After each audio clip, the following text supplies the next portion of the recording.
त्र्यम्बकं यजामहे सुगन्धि पुष्टिवर्धनम् उर्वारुकमिव बन्धनात् मृत्युर्मुक्षेत्मामृतात्। ओम नमः शिवाय। प्रिय भक्तजनों, आप सभी का मायरा वॉइस चैनल में हार्दिक स्वागत है। आप सभी को मायरा वॉइस चैनल की तरफ से चैत्र अमावस्या की हार्दिक शुभकामनाएं। हिंदू धर्म में अमावस्या तिथि का बड़ा महत्व है। धार्मिक मान्यता है कि अमावस्या तिथि को श्राद्ध तर्पण और पिंडदान इत्यादि से पितरों की नाराजगी दूर होती है। साथ ही पितृदोष और काल सर्प दोषों से भी मुक्ति मिलती है। इस समय चैत्र का महीना चल रहा है। चैत्र माह की अमावस्या 29 मार्च को है। इस दिन शनिवार पड़ने के कारण इसे शनिश्वरी अमावस्या भी कहा जाता है। शनिश्वरी अमावस्या के दौरान पितरों का श्राद्ध तर्पण और पिंडदान करने से पितरों के साथ शनिदेव की कृपा भी साधक पर बनी रहती है और जीवन में सुख शांति आती है। तो आइए आज की इस वीडियो में आप सुनेंगे चैत्र अमावस्या की व्रत कथा, यानी शनि अमावस्या व्रत कथा। तो प्रेम से बोलिए भगवान शंकर की जय हो। हर हर महादेव।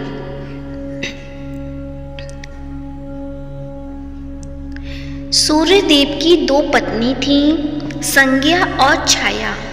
संज्ञा भगवान विश्वकर्मा की पुत्री थी। जब संज्ञा का विवाह सूर्यदेव से हुआ तो वह सूर्य की तेज को सह नहीं पा रही थी। इससे परेशान होकर एक दिन देवी संज्ञा ने अपने प्रतिरूप छाया को उत्पन्न किया और उसे अपनी जगह रहने के लिए कह दिया। छाया सूर्यदेव की पत्नी बनकर रहने लगी। दूसरी ओर संज्ञा खुद धरती पर अश्व रूप में आकर विचरण करने लगी। एक दिन जब सूर्यदेव छाया के पास संतान प्राप्ति की इच्छा से आए तो उनके तेज को देखकर छाया का रंग काला पड़ गया और वह गर्भवती हो गई। छाया के पुत्र के रूप में भगवान शनिदेव का जन्म हुआ। जिस दिन शनिदेव का जन्म हुआ उस दिन शनिवार और अमावस्या तिथि थी। इसलिए शनि अमावस्या का धार्मिक दृष्टि से विशेष महत्व माना जाता है। शनिदेव के देखकर सूर्यदेव क्रोधित हो गए क्योंकि शनिदेव का रंग श्याम था। सूर्यदेव ने संज्ञा से कहा कि यह मेरा पुत्र नहीं हो सकता है।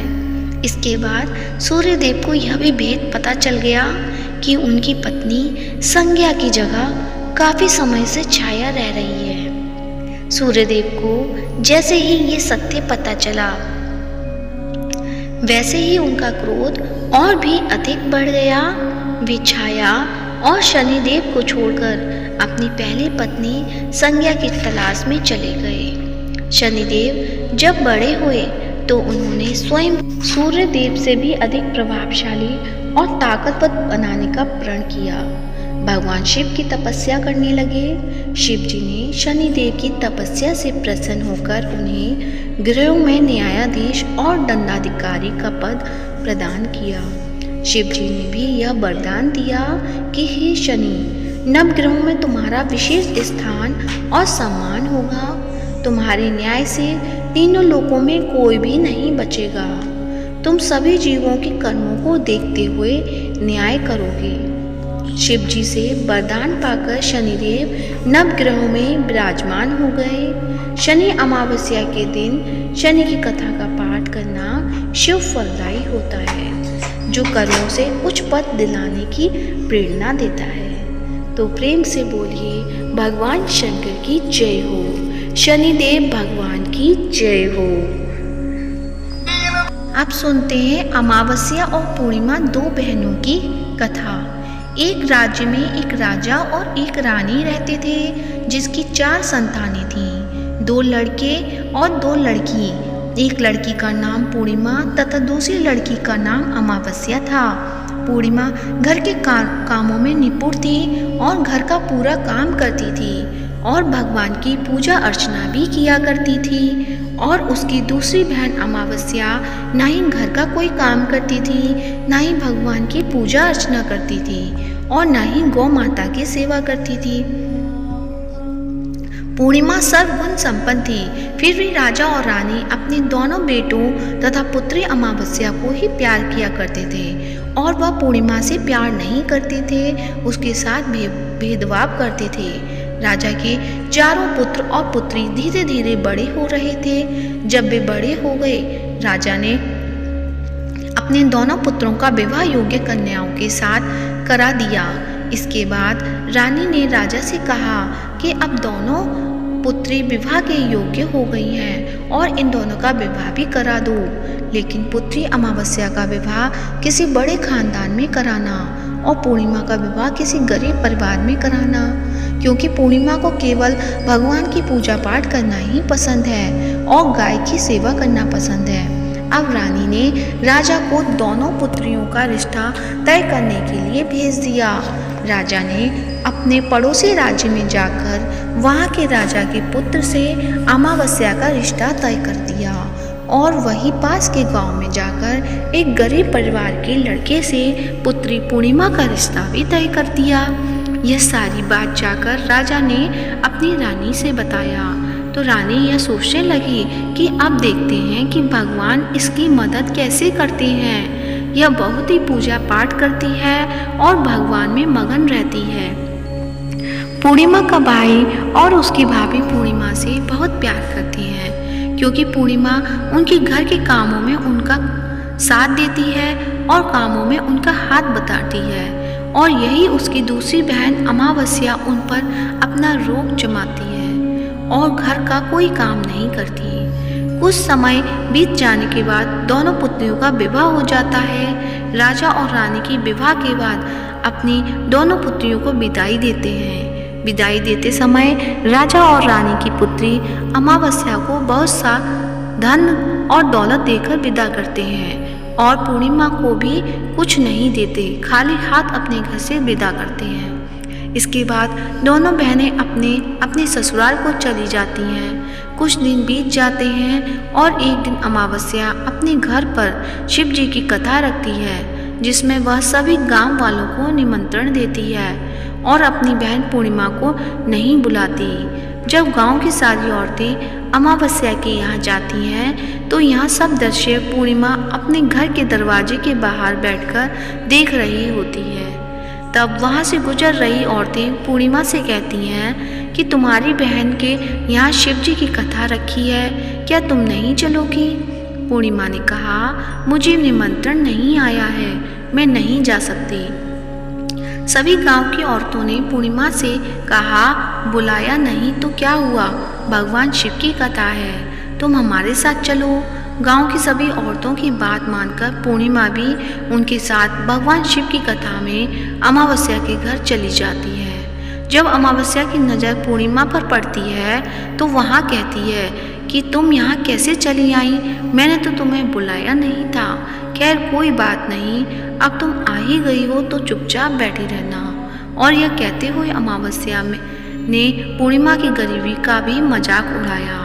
पूर्णिमा की आंखों में आंसू आ गए और रोते रोते मन ही मन में पूर्णिमा भगवान शिव से विनती करती है, हे भगवान, क्या पूजा पाठ करना गलत है? गौ माता की सेवा करना गलत है? आखिर मेरी गलती क्या है?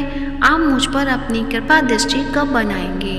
पूर्णिमा बार बार भगवान शिव से यही कहती रहती। इतने में शिव कथा पूरी हो जाती है और अमावस्या भगवान का प्रसाद बांटने लगती है। वह सभी लोगों को प्रसाद देती है, लेकिन पूर्णिमा को वह प्रसाद नहीं देती। पूर्णिमा बिना प्रसाद के ही अपने घर लौट जाती है। रास्ते में वह यहाँ सोचते हुए चलती है, यदि बच्चे उससे कथा का प्रसाद मांगेंगे तो वह उन्हें क्या जवाब देगी। उसने सोचा था कि वह अपने मायके अपने भाई और भौजाई के यहाँ जाएगी और वहाँ जाते हुए वहाँ बच्चों के लिए कुछ लेकर जाएगी। ऐसा सोचते हुए वह अपने घर वापस लौट आई। घर वापस लौटकर आने के बाद वह अपने पति और बच्चों से कहती है कि वह अपने मायके जा रही है। पति ने कहा ठीक है और कुछ समय के बाद पूर्णिमा अपने मायके के लिए रवाना हो गई। चलते चलते रास्ते में एक चबूतरा आया जिस पर तुलसी का पौधा लगा था। उस चौधरी पर एक बूढ़ी अम्मा बैठी हुई थी। वह कोई और नहीं, साक्षात तुलसी माँ थी। वह बूढ़ी माता ने पूर्णिमा से कहा, बिटिया तुम कौन हो और कहाँ जा रही हो? पूर्णिमा अपना परिचय देती है। परिचय देने के बाद बूढ़ी औरत ने पूर्णिमा से कहा कि यहाँ तुलसी का पौधा सूख रहा है, इसमें थोड़ा सा पानी डाल दो और इस चबूतरे की सफाई कर दो, जिससे मुझे थोड़ी ठंडक मिलेगी। पूर्णिमा ने कहा कि ठीक है माँ, मैं तुलसी में पानी डाल देती हूँ और यहाँ की सफाई भी कर देती हूँ। पूर्णिमा ने साफ सफाई करने के बाद बूढ़ी अम्मा को भी नहला दिया और बूढ़ी अम्मा की सेवा की, उनके पैर दबाए और बूढ़ी अम्मा से कहा कि माँ जी और बताइए मैं आपकी क्या सेवा करूँ, और कोई काम है तो बता दीजिए, मैं कर दूँगी। बूढ़ी अम्मा ने कहा, कुछ नहीं, अब तुम जाओ और वापस आते समय मुझसे मिलते हुए जाना। पूर्णिमा ने बूढ़ी अम्मा से कहा, ठीक है माताजी, मैं जाती हूँ, वापस आते वक्त आपसे मिलते हुए जाऊंगी। कुछ समय आगे चलने के बाद एक शिव मंदिर आया। वहाँ पर उसे एक बूढ़े बाबा मिले जो मंदिर के बाहर बैठे हुए थे। वह कोई और नहीं, साक्षात भोलेनाथ थे। उन्होंने पूर्णिमा से कहा कि कहाँ जा रही हो बेटी, तुम कौन हो? तब पूर्णिमा ने अपना परिचय दिया। फिर उस बूढ़े बाबा ने पूर्णिमा से कहा कि इस चबूतरे की और इस मंदिर की सफाई कर दो। तब पूर्णिमा ने मंदिर की और चबूतरे की साफ सफाई कर दी और वहाँ पर पूजा पाठ अर्चना भी की। और साफ सफाई पूजा अर्चना करने के बाद उन्होंने बूढ़े बाबा को भी नहला दिया और उनसे कहा कि बाबा और कोई काम हो तो बताइए। तब बूढ़े बाबा ने कहा, नहीं बेटी, अब तुम जाओ और वापस आते वक्त मुझसे मिलते हुए जाना। पूर्णिमा ने कहा, ठीक है बाबा, मैं जाती हूँ, वापस आते हुए आपसे मिलते जाऊँगी। आगे चलते चलते कुछ दूर चलने के बाद पूर्णिमा को एक काली जी का मंदिर दिखा। वहाँ भी एक बूढ़ी अम्मा चबूतरे पर बैठी हुई थी। उस बूढ़ी औरत ने भी पूर्णिमा से कहा कि बेटी तुम कौन हो, कहाँ से जा रही हो? तब पूर्णिमा ने उस बूढ़ी औरत को भी अपना परिचय दिया। बूढ़ी औरत ने पूर्णिमा से कहा कि यहाँ पर सभी पूजा पाठ करने आते हैं, लेकिन मंदिर की साफ सफाई करने के लिए कोई नहीं आता, इसलिए तुम मंदिर की और चबूतरे की साफ सफाई कर दो। पूर्णिमा ने कहा, ठीक है माताजी। और पूर्णिमा मंदिर की चबूतरे की सफाई कर देती है और पूजा पाठ भी करती है, माताजी का श्रृंगार करती है और उस बूढ़ी अम्मा को भी नहला देती है और बूढ़ी अम्मा के पैर दबाती है और कहती है कि सभी काम हो गया है माँ जी, और कोई काम हो तो बताइए। बूढ़ी अम्मा कहती है कि नहीं बेटी, अब तुम जाओ, लेकिन वापस आते वक्त मुझसे मिलते हुए जाना। पूर्णिमा कहती है ठीक है और आगे चली जाती है। आगे चलते चलते एक नदी आती है। वहाँ पर भी एक बूढ़ी अम्मा बैठी रहती है और वहाँ कहती है कि बेटी तुम कौन हो और कहाँ से आई हो? उसे भी पूर्णिमा अपना परिचय देती है और बूढ़ी औरत से कहती है कि नदी पर स्नान करने तो यहाँ पर सब आते हैं, लेकिन यहाँ की साफ सफाई कोई नहीं करता, इसलिए तुम इस किनारे पर साफ सफाई कर। तो पूर्णिमा कहती है ठीक है माँ जी, और वह साफ सफाई कर देती है और उस बूढ़ी अम्मा के पैर दबाती है और कहती है माँ जी, और कोई काम हो तो बताइए। बूढ़ी औरत कहती है कि कुछ नहीं बेटी, तुम जाओ, लेकिन वापस आते वक्त मुझसे मिलते हुए जाना। और वहाँ नाव में बैठकर नदी के दूसरे किनारे पहुँच जाती है और वहाँ अपने मायके के घर पहुँच जाती है। वहाँ पर पूर्णिमा के भाई और भाभी उसे देखकर बहुत खुश हो जाते हैं और वे पूर्णिमा की बहुत खातिरदारी करते हैं और उससे बहुत सारी बातें करते हैं और कहते हैं कि बच्चों को भी साथ में लेकर आती तो अच्छा होता। अब कुछ समय के बाद पूर्णिमा ने वापस अपने ससुराल जाने को कहा तो उसकी भाभी ने उसके लिए एक साड़ी दी और खेलों में बच्चों के लिए कपड़े और खाने पीने की कुछ चीज़ें रख दी और कहा कि तुम बहुत दिनों के बाद आती हो। और पूर्णिमा की भाभी ने एक थैला पूर्णिमा के हाथ में दे दिया और कहा जाओ और जल्दी वापस आना। इसके बाद पूर्णिमा वहाँ से अपने ससुराल के लिए रवाना हो जाती है और उसी नदी के किनारे पहुंची और नाव में बैठकर दूसरे किनारे पर उतर गई। वहां पर उतरने के बाद वहां पर उसे वही बूढ़ी अम्मा मिली जो साक्षात गंगा मैया थी। उस बूढ़ी अम्मा ने पूर्णिमा को एक थैला दिया और कहा कि इसे तुम अपने घर जाकर ही खोलना। अब पूर्णिमा के पास बहुत पहले हो गए थे। उन्हें लेकर पूर्णिमा वहां से रवाना हुई। आगे कुछ दूर चलने के बाद काली माँ का मंदिर आया। वहां पर काली माँ बूढ़ी माँ के रूप में विराजमान थी। उसने कहा, आ गई बेटी? पूर्णिमा ने कहा, हाँ माँ जी मैं आ गई। तो काली माँ ने उसे एक थैला दिया और कहा कि तुम यह थैला अपने घर जाकर खोलना। अब पूर्णिमा के पास 3 थैले हो गए थे। तीनों थैली लेकर पूर्णिमा आगे बढ़ी। कुछ दूर जाने पर शिवजी का मंदिर आया, जहाँ बूढ़े बाबा के रूप में शिवजी स्वयं विराजमान थे। बूढ़े बाबा ने कहा, पूर्णिमा तुम वापस आ गई? पूर्णिमा ने कहा, हाँ बाबा मैं वापस आ गई। बूढ़े बाबा ने भी पूर्णिमा को एक थैला दिया और कहा कि यह थैला तुम घर जाकर ही खोलना। पूर्णिमा ने कहा, ठीक है। अब पूर्णिमा के पास 4 थैले हो गए थे। अब पूर्णिमा 4 थैले पहले को अब कैसे ले जाती? उसने एक पुरानी साड़ी निकाली और उन सभी खेलों का एक गड्ढा बना लिया और सर पर रखकर वहां से रवाना हो गई। कुछ दूर जाने के बाद उसे तुलसी माँ बूढ़ी औरत के रूप में मिलती हैं और कहती हैं, पूर्णिमा तुम आ गई? हाँ माँ जी मैं आ गई। बूढ़ी औरत भी उसे थैला देती है और कहती है कि यह थैला तू अपने घर जाकर ही खोलना। पूर्णिमा कहती है, ठीक है माँ जी। अब पूर्णिमा के पास 5 थैले हो गए थे। पूर्णिमा वहाँ से रवाना हुई तो वापस अपने घर पहुँच गई। पूर्णिमा ने बच्चों को नीचे रखा और सबसे पहले अपने मायके के थैले खोलकर देखने लगी। उसने बच्चों के लिए अच्छे अच्छे कपड़े और खाने पीने की चीज़ें थी और उसने कुछ गहने भी थे। पूर्णिमा ने कपड़े अपने बच्चों को दे दिए और खाने पीने की चीज़ें भी बच्चों को दे दी। बच्चे ये सब पाकर बहुत खुश थे। अब पूर्णिमा ने दूसरा थैला खोला जो उसे गंगा मैया ने दिया था। उसमें ढेर सारे हीरे जवाहरात, सोना चांदी आदि थे। इसके बाद अब पूर्णिमा ने तीसरा थैला खोला तो उसे काली माँ ने दिया था। उसमें बहुत सारा सोना श्रृंगार का सामान भरा हुआ था। इसके बाद पूर्णिमा ने चौथा थैला खोला जो उसे भगवान शिव ने दिया था। उसने बहुत सारा धन संपत्ति भरा हुआ था और बहुत सारी खुशियाँ भरी हुई थी। इसके बाद अब पूर्णिमा ने 5वां थैला खोला जो उसे तुलसी माँ ने दिया था। उसमें चावल, दाल और 7 प्रकार के खाने की चीज़ों से भरा हुआ था। उसमें चावल, दाल और 7 प्रकार की खाने की चीज़ें थीं। उसका घर धन धान्य से भरा हुआ था और परिपूर्ण था। अब पूर्णिमा और उसका परिवार सुख से जीवन व्यतीत करने लगा। अब पूर्णिमा के मन में विचार आया कि क्यों ना शिवजी की कथा कराई जाए और शिवजी की कथा में एक कार्यक्रम रखा। पूर्णिमा ने गांव के सभी लोगों को निमंत्रण दिया और घर घर जाकर सभी लोगों को बुलाया। पूर्णिमा अपनी बहन अमावस्या के घर भी गई और अमावस्या को भी शिवजी की कथा के लिए उसने अपने घर बुलाया। जब अमावस्या पूर्णिमा के घर शिवजी की कथा में आई तो उसने देखा कि पूर्णिमा के घर में किसी भी चीज़ की कोई कमी नहीं है।